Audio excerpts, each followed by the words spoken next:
Hi, നമ്മൾ പുതുതായി launch ചെയ്യാൻ പോകുന്ന നമ്മുടെ വുഡൻ ടോയ് കാർ ഷെൽഫ് എങ്ങനെയുണ്ട്? ഇതൊരു സിമ്പിൾ മോഡലാണ്. ഇതിൻ്റെ ബാക്കിൽ ഒരു ഹൂക്കുണ്ട്.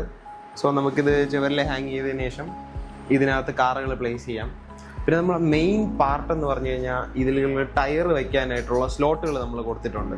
അപ്പോൾ ഇതിങ്ങനെ എടുക്കുമ്പോഴത്തേക്കോ പെട്ടെന്ന് തട്ടിയാലോ ഒന്നും ഉരുണ്ട് താഴോട്ട് പോകില്ല. ഈ എല്ലാ പീസിനും കൊടുത്തിട്ടുണ്ട്. പിന്നെ ഇത് ഡിസസംബിൾ ആയിട്ടാണ് ഈ മോഡൽ നിങ്ങളുടെ അടുത്ത് എത്തുന്നത്. നിങ്ങൾ ആവശ്യമുള്ളവർക്ക് ഞങ്ങളെ കോൺടാക്ട് ചെയ്യാം. ഇത് പല രീതിയിൽ അവൈലബിൾ ആണ്. മെറ്റീരിയൽസിൻ്റെ വേരിയേഷനിൽ അവൈലബിൾ ആണ്, മോഡൽസിൻ്റെ വേരിയേഷൻസിലും അവൈലബിൾ ആണ്. ഇത് വുഡിൽ ചെയ്തിട്ടുള്ളതാണ്. ഇതിന് ചിപ്വുഡിൽ, പ്ലൈവുഡിൽ, ലാമിനേറ്റഡ് പ്ലൈവുഡിൽ, പിന്നെ PU ബോർഡിൽ, ഇതിലെല്ലാത്തിലും നിങ്ങൾക്ക് ചെയ്തു തരാൻ പറ്റും. അപ്പോൾ നിങ്ങൾ ഞങ്ങളെ കോൺടാക്ട് ചെയ്യുക. ഇതിൻ്റെ എല്ലാത്തിൻ്റെ റേറ്റ് ഞങ്ങൾ അയച്ചു തരാം. കസ്റ്റമൈസേഷൻ അവൈലബിൾ ആണ്. നിങ്ങൾക്ക് ഇനി സ്പെഷ്യലായിട്ട് എന്തെങ്കിലും മോഡൽ ഉണ്ടെങ്കിൽ നമുക്ക് വളരെ താല്പര്യമുണ്ട്. ഈ വീഡിയോ നിങ്ങൾ ഇപ്പോൾ തന്നെ ഷെയർ ചെയ്യുമോ നിങ്ങളുടെ കാർ എന്തൂസിയാസ്റ്റ് ആയിട്ടുള്ള ഫ്രണ്ടിന്.